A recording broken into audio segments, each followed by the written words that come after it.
are back at you after a couple days off, and I kind of just want to talk about this whole idea of free speech and kind of this whole Alex Jones and what's going on in the media. And I'm just a little confused. When have there ever been free speech here in the United States, or in at least modern history? When on earth has there ever been free speech? And when I say free speech, I mean just that, free speech. You cannot expect to get paid, get money, get a income, and be able to say what you want to say at the exact same time.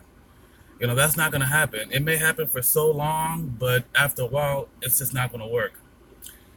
So it's just kind of like, if you expect to have free speech, then you cannot get paid for it. I am not a full-time content creator. I have a regular job. So what I'm doing right now is free speech. But if I decide to work at Chase, I do not have free speech at Chase.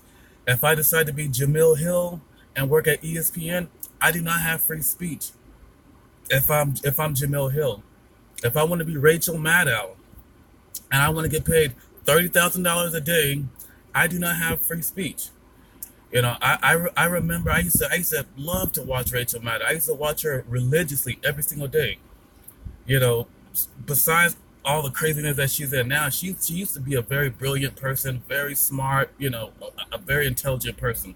I watched her all the way up until the beginning of the Syrian Civil War.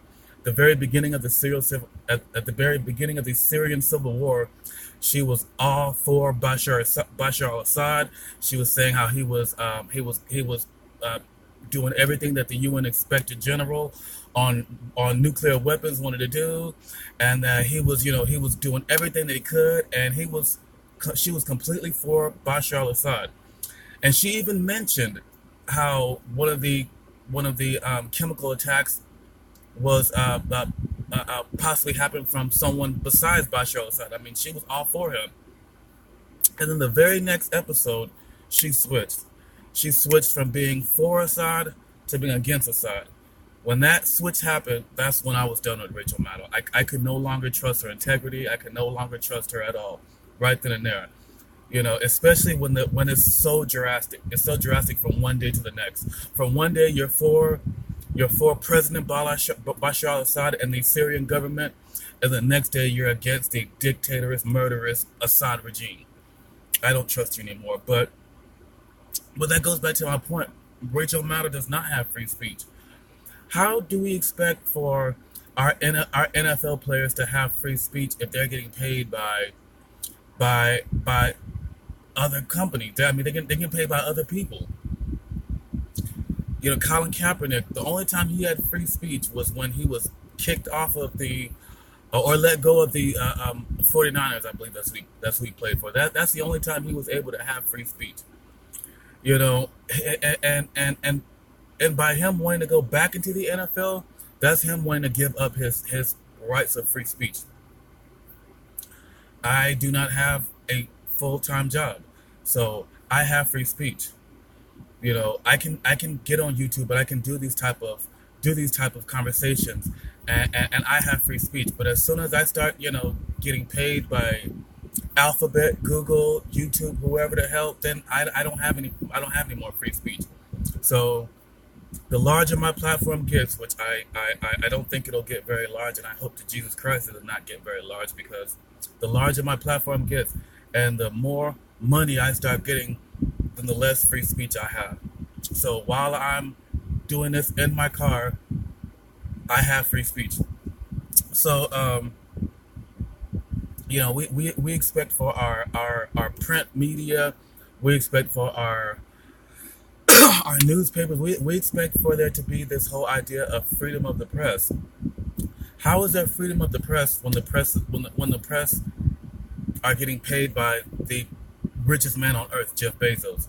They don't have any type of freedom of the press if you're getting paid for it. If you want to do an expose on Amazon, and you're getting paid by the owner of Amazon, how is that free press? It goes the exact same way for all different types of things, from congressmen being critical of different organizations, oil companies, fossil fuel, all different types of agricultural industries. How do we expect our congressmen to have free speech and to be critical of them if they're getting paid for them? So, you know, it's almost like there is no free speech. If we send our politicians to Washington and they get paid a certain amount of money, I don't care if it's $500,000 a year, their free speech is gone. They don't have any more free speech anymore. So I could go into this whole, oh, this whole, oh, you can't talk about Jews. That's how we know we don't have free speech, because you can't talk about the Jews. And that's such an easy argument to go down, and that's so hackney, and that's so hotepish, which I like them and I have no issues with them, but I'm not willing to go down that, because a prominent, very famous Jewish woman named Roseanne Barr, she was completely she was completely wiped off of free speech platform, and all of her money was taken from her because of a tweet she said.